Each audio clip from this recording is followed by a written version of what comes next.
ইনকলাব মঞ্চ একটা বিবৃতি দিয়েছে যে এই বই যে প্রকাশ করেছিল তারা প্রায় 10,000-এর মতো কপি বই তাদের পরিবারের অনুমতি ছাড়াই তারা ছাপিয়েছে। প্রত্যেককে দেশবাসী এবং পাঠকের কাছে অবহিত করবে যে তারা যাতে বইমেলায় আসে। আমাদের বইমেলা 18 থেকে 22 জানুয়ারি অনুষ্ঠিত প্রতিদিন সকাল 9টা থেকে সন্ধ্যা রাত 9টা পর্যন্ত ঢাকা বিশ্ববিদ্যালয়ের টিএসসির পায়রা চত্বরে।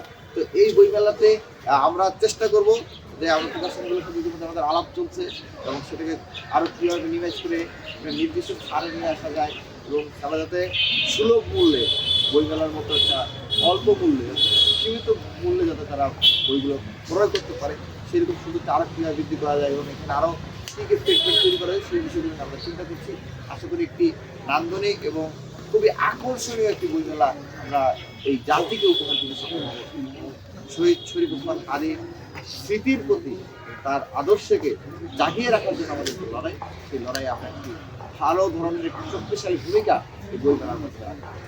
ধন্যবাদ জানিয়ে আপনাদের কোনো করতে পারেন। ভাই আদিবাড়ির লিখে একটা বই নাভাই লাল শাক পূবের আকাশ, এই বইটা কি সরাসরি করা হবে কিনা এই বইটা লাগবে?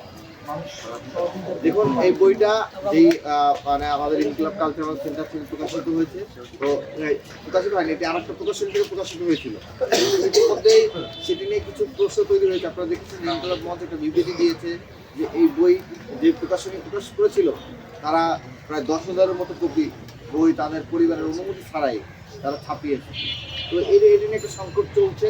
তা আমরা পরিবারের সাথে কথা বলবো যে পরিবারের মাধ্যমে ইনকিলাব কালচারাল সেন্টারের যে প্রকাশনী আছে সেই প্রকাশনীর মাধ্যমে ছাপানোর মাধ্যমে আমাদের এখানে নিয়ে আসা যায় কিনা সেটা আমরা আমাদের আলাপ থাকবে। কারণ আমরা চাই যে এই সম্পদের উত্তরাধিকারী কেবলমাত্র তার পরিবার আর কেউ।